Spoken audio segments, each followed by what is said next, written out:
Bonjour et bienvenue à chacune et chacun d'entre vous. Nous marchons vers Noël depuis plusieurs jours, emportés par des mélodies.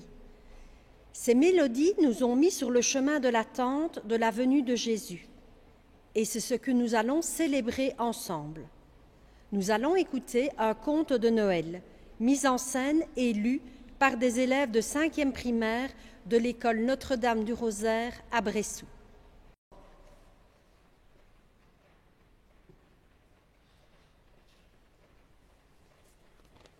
Il était une fois un vieux berger qui aimait la nuit.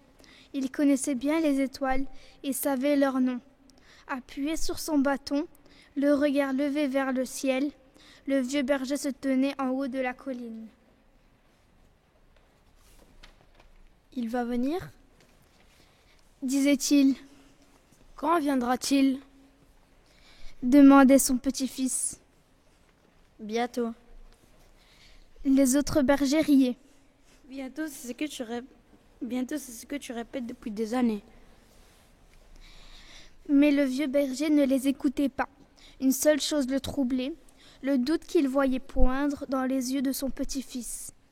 Et quand lui mourrait, qui donc redirait aux plus jeunes ce que les prophètes avaient annoncé depuis toujours? Ah, s'il pouvait venir bientôt! Son cœur était tout rempli de cette attente. Portera-t-il une couronne en or ? Demanda soudain le petit-fils, interrompant le vieux berger dans ses pensées. Oui. Et une épée d'argent ? Oui. Et un manteau de pourpre ? Oui. Et le petit-fils semblait heureux. Le jeune garçon était assis sur un rocher et jouait de la flûte. Le vieux écoutait attentivement.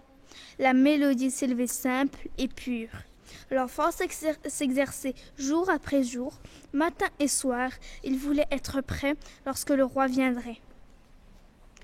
Voudrais-tu jouer pour un roi sans couronne, sans épée et sans manteau de pourpre ? Demanda le berger. Non !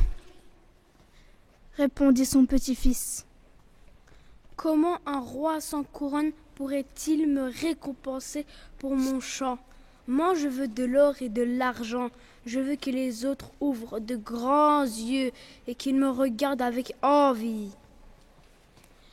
Le vieux berger était triste. Comment ferait-il comprendre à son petit-fils que le roi attendu arriverait certainement sans couronne, sans épée, sans manteau de pourpre ? Une nuit apparurent dans le ciel les signes que le vieux berger attendait. Le ciel était plus lumineux que d'habitude, et au-dessus de Bethléem brillait une grosse étoile. Les bergers virent alors des anges tout vêtus de lumière qui disaient « N'ayez pas peur, aujourd'hui vous êtes né le Sauveur. » Le jeune berger se mit à courir au-devant de la lumière. Sous son manteau, tout contre sa poitrine, il sentait la flûte qu'il tenait.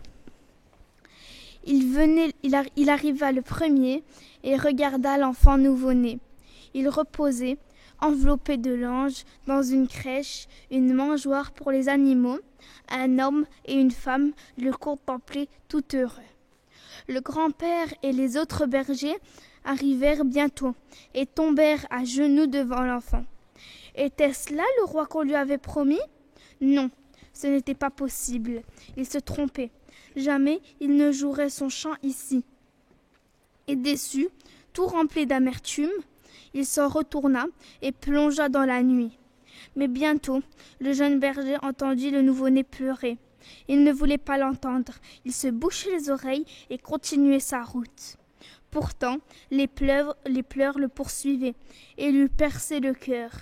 N'y tenant plus, il rebroussa chemin. Il vit alors Marie, Joseph et les bergers qui s'efforçaient de consoler l'enfant qui pleurait.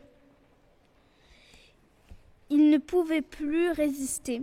Tout doucement, il tira sa flûte au-dessus de son manteau et se mit à jouer pour l'enfant. Et tandis que la mélodie s'élevait toute pure, l'enfant se calma et le dernier sanglot s'arrêta dans sa gorge. Il regarda le jeune berger et se mit à sourire. Et au même instant, Celui-ci comprit dans son cœur que ce sourire valait tout l'or et tout l'argent du monde. Notre mélodie se veut simple et pure.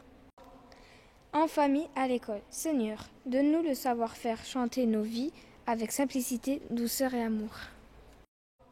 Regarde, Seigneur, le soin et l'attention que mettent dans leurs activités toutes les personnes qui travaillent dans notre école, et s'il leur arrive d'être fatigués ou découragés, accorde-leur ta paix et ton espérance. Le petit berger a compris dans son cœur que le sourire du nouveau-né valait tout l'or et tout l'argent du monde. Donne-nous, Seigneur, de repérer et de reconnaître les biens des choses bonnes pour notre monde. Donne-nous de veiller à un monde plus juste et plus fraternel.